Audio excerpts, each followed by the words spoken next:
Hello, in this video we're gonna check if there's a dual SIM slot on iPad 11-inch Air 2024. To do this, we'll need to pick up our tablet and show you it from all of the sides. And as you can see, on the top one there's no SIM slot. On the left side, it's the same, there's no SIM slot. On the bottom side, nothing.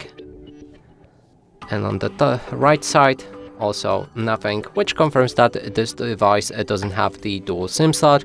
But I'm pretty sure, actually certain, that you can set up the eSIM on that device, and that would or could allow you to get two different eSIMs on it. And that's it for this video. Hope you like it. Please consider subscribing to our channel, leave a like and a comment below.